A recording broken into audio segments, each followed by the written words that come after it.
नाशिक जिल्ह्यात ग्रामीण भागात सध्या लाल कांद्यांची मागणी वेगात सुरू असून शेत शिवारात मोठी लगबग पाहायला मिळत आहे। कांद्याला आलेली परिपक्वता लक्षात घेता शेतकरी काढणीच्या कामात व्यस्त आहेत। मात्र अनेक भागात स्थानिक मजुरांची कमतरता जाणवत असल्याने शेतकऱ्यांना परप्रांतीय मजुरांच्या मदतीने कांदा काढणी करावी लागत आहे। त्यामुळे शेत शिवारात परप्रांतीय मजूर मोठ्या प्रमाणात कांदा काढताना दिसत आहे। या संदर्भात गणेश महाजन यांनी ही माहिती दिली।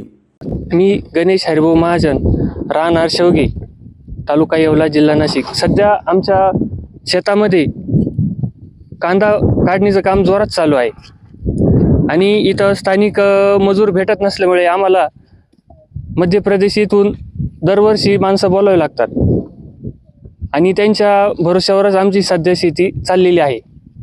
मग ते निंदणी असो, खुरपणी असो किंवा काही इतर कामं असो, त्यांच्या भरोश्यावरच चालतात आणि 2 पैसे आमची पण मजुरीची बचत होते।